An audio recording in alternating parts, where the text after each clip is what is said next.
तो खेल खेल में हम अपवर्तक सीखें। मैं डॉक्टर सचिन शुक्ला।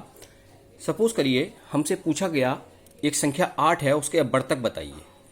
तो अपवर्तक का मतलब क्या होता है, हमें ऐसे समूह बनाना उस संख्या के कि उस समूह में उनकी संख्या जो भी हमने ऑब्जेक्ट लिया है, चाहे वो हमने गोलियां ली हों कागज की या कंचे लिए हों, चाहे तीलियां लिए हों, और यहाँ पे हमने गुड्डे लिए हैं, तो ऐसे समूह बनाना, इतने उन समूह में बिल्कुल बराबर संख्या होनी चाहिए। तो यहाँ पे हमने 8 समूह बनाए हैं और उसमें कहीं अकेला अकेला गुड्डा है, यानी कि 8 का अपवर्तक 1 है। दूसरा तरीका हम ऐसा समूह बना सकते हैं, देख सकते हैं आप, हमने 2-2 का समूह, देखो प्रत्येक समूह में इसमें 2, इसमें 2, इसमें 2, इसमें 2, यानी कि 8 का अपवर्तक 2 भी है। क्या है, हम 3 के समूह, प्रत्येक समूह में देखिए बराबर होने चाहिए, ये शर्त होती है अपवर्तक की। देखिए क्या 3 8 का अपवर्तक है? नहीं, क्योंकि इस समूह में 3, इस समूह में 3, लेकिन इस समूह में कितने रह गए? 2।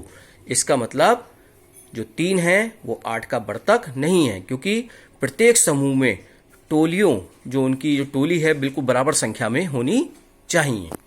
अब हम 4 का समूह बनाते हैं। जब हम 4 का समूह बनाते हैं, क्या देखिए प्रत्येक समूह बराबर बच्चे हैं? हाँ, हैंगे। इसका मतलब जो 4 है वो 8 का अपवर्तक है। 4 संख्या जो है वो 8 की अपवर्तक है।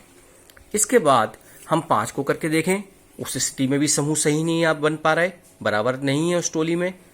हम 6 का करके देखते हैं तो भी बराबर नहीं है, एक समूह में तो 6, एक समूह में 2 रह गए। हम 7 का करके देखें तो भी गड़बड़ है, इस समूह में 7 होगा और इस समूह में अकेला रह गया। इसका मतलब 7 भी 8 का अपवर्तक नहीं है। लेकिन जब हमने 8 करा तो 8 का अपवर्तक 8 हुआ, क्योंकि ये एक समूह बना। क्योंकि हमारी शर्त क्या है, समूह चाहे कितने कम या ज्यादा बने, लेकिन उसमें संख्या बराबर होनी चाहिए। इसका मतलब 8 के अपवर्तक कौन कौन से होगा? 1, 2, 4 और 8।